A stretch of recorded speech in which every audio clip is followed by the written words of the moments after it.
আমন্ত্রণ জানাচ্ছি প্রবাস কণ্ঠ রাতের বুলেটিনে পাওয়ার্ড বাই জেএনজি কার্গো। শুরুতেই জানিয়ে দেব আজকের প্রধান শিরোনামগুলো। মালয়েশিয়ায় দেখা গেছে জিলহজের চাঁদ, ঈদুল আজহার তারিখ ঘোষণা। মালয়েশিয়ায় 12 বাংলাদেশি সহ আটক 29 প্রবাসী। মালয়েশিয়ায় ছিনতাইয়ের সহজ শিকার বাংলাদেশি প্রবাসী শ্রমিকরা। এবং মালয়েশিয়ায় মানব পাচার সিন্ডিকেটকে পাকড়াও করল ইমিগ্রেশন বিভাগ। দেখছিলেন শিরোনাম, এবার বিস্তারিত।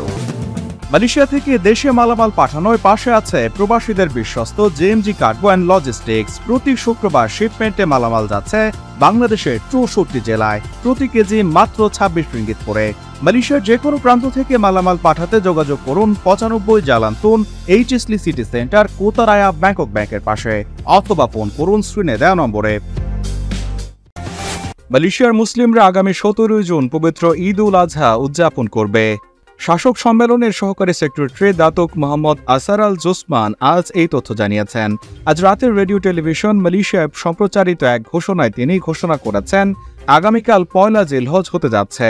মহামহিম ইয়াংডি পাওটন আগংয়ের আদেশ পালনের জন্য রাজকীয় মহামান্য শাসকদের দ্বারা অনুমোদিত হয়ে তিনি শাসকদের সিলমোহরের রক্ষকের পক্ষ থেকে ঘোষণা করেছেন, পয়লা জুলাই জিলহজের চাঁদ দেখা গেছে আজ।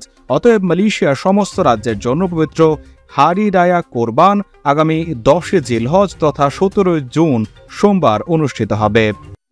Yang di-Pertuan Agong setelah diperkenankan oleh duli-duli yang maha mulia raja-raja, maka saya bagi pihak penyimpan Mohor Besar Raja-Raja Malaysia dengan ini mengisytiharkan bahawa 1 Zulhijjah 1445 Hijrah ialah pada 8 hari bulan Jun 2024 Masihi.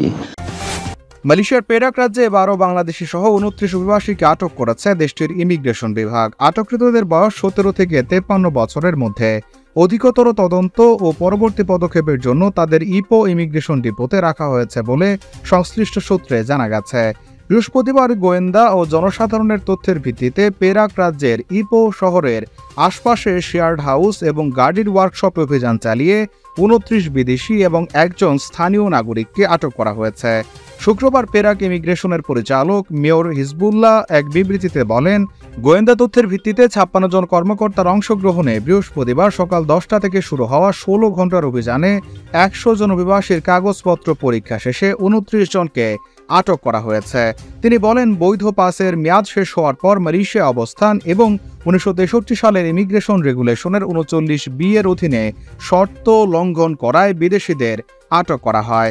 আটককৃতদের মধ্যে 12 জন বাংলাদেশি, 8 জন Indonesian, 9 জন মিয়ানমারের নাগরিক রয়েছেন। এছাড়া আটক স্থানীয় এক ব্যক্তিকে অবৈধ প্রবাসীদের আশ্রয় দেওয়ার অপরাধে অভিযুক্ত করা হয়েছে। যে কোনো নিয়োগকর্তা বা স্থানীয় ব্যক্তি যদি অবৈধ প্রবাসীকে ব্যবসায়িক প্রাঙ্গণে নিয়োগ করে অথবা সুরক্ষা দেয় কিংবা আশ্রয় দেয়, তবে ওইসব নিয়োগকর্তাদের বিরুদ্ধে কঠোর ব্যবস্থা নেওয়া হবে বলে জানিয়েছেন ইমিগ্রেশন বিভাগের পরিচালক। এছাড়াও যে সকল অবৈধ প্রবাসী মালয়েশিয়াতে এখনও অবৈধভাবে কাজ করছে কিংবা বসবাস করছে, তাদেরকে 31 ডিসেম্বরের আগে সরকারের সাধারণ ক্ষমার সুযোগ নিয়ে নিজ দেশে জরিমানা দিয়ে প্রত্যাবর্তনের আহ্বান জানিয়েছেন ইমিগ্রেশন পরিচালক। প্রবাসীদের জন্য সাশ্রয়ী মূল্যে বিমান টিকিট মিলছে হাতের নাগালেই। কুয়ালালামপুরের প্রাণকেন্দ্র বুকিত বিনতাংয়ে আলো ছায়া ট্রাভেলস। আজই চলে আসুন 8 জালান আংসোকা, বুকিত বিনতাং, কুয়ালালামপুর, অথবা ফোন করুন স্ক্রিনে দেওয়া নম্বরে। আস্থা ও বিশ্বস্ততার মাধ্যমেই সেবা দেয় আমাদের লক্ষ্য। মালয়েশিয়াতে ছিনতাইয়ের প্রধান শিকারে যেন পরিণত হয়েছে বাংলাদেশি প্রবাসী শ্রমিকরা। দেশটির গণমাধ্যমে প্রায়শই দেখা মেলে বাংলাদেশিদের ছিনতাইয়ের খবর। আজও দেশটির জাতীয় সংবাদপত্রগুলোতে অনুরূপ 2টি খবর প্রকাশ পেয়েছে। প্রথম খবরে বলা হয়েছে, গত মাসে একজন বাংলাদেশিকে ছিনতাই করার অভিযোগে 4 বন্ধু আজ দায়রা আদালতে অভিযুক্ত হয়। 2 জন নারী এবং 2 জন পুরুষ এই ছিনতাইয়ে জড়িত ছিল। 2 মহিলা এম নান্থেনি, যার বয়স 26 বছর, এবং এসলাওয়ানিয়া, যার বয়স 28 বছর, এবং 2 জন পুরুষ জে থানেশ এবং এম এলাগেদ্রান, যার বয়স 40 বছর। বাংলাদেশি প্রবাসী সাইদ আলীর 400 রিঙ্গিত নগদ এবং একটি মোবাইল ফোন ছিনতাইয়ের অভিযোগে তাদেরকে অভিযুক্ত করা হয়েছে। ব্রিকফিল্ডের আরএসবি ব্যাংকের একটি এটিএম বুথের সামনে 12 মে রাত 9:30টায় এই ছিনতাইয়ের ঘটনা ঘটে।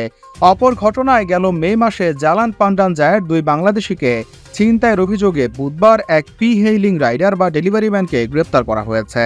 আমপাং জায়া পুলিশ প্রধান সহকারী কমিশনার মোহাম্মদ আজম ইসমাইল জানান, 3রা মে দুপুর 2টার দিকে কুয়ালালামপুরে ভুক্তভোগী 2 জন ঘটনাস্থলে কাজ করার সময় এই ঘটনা ঘটে।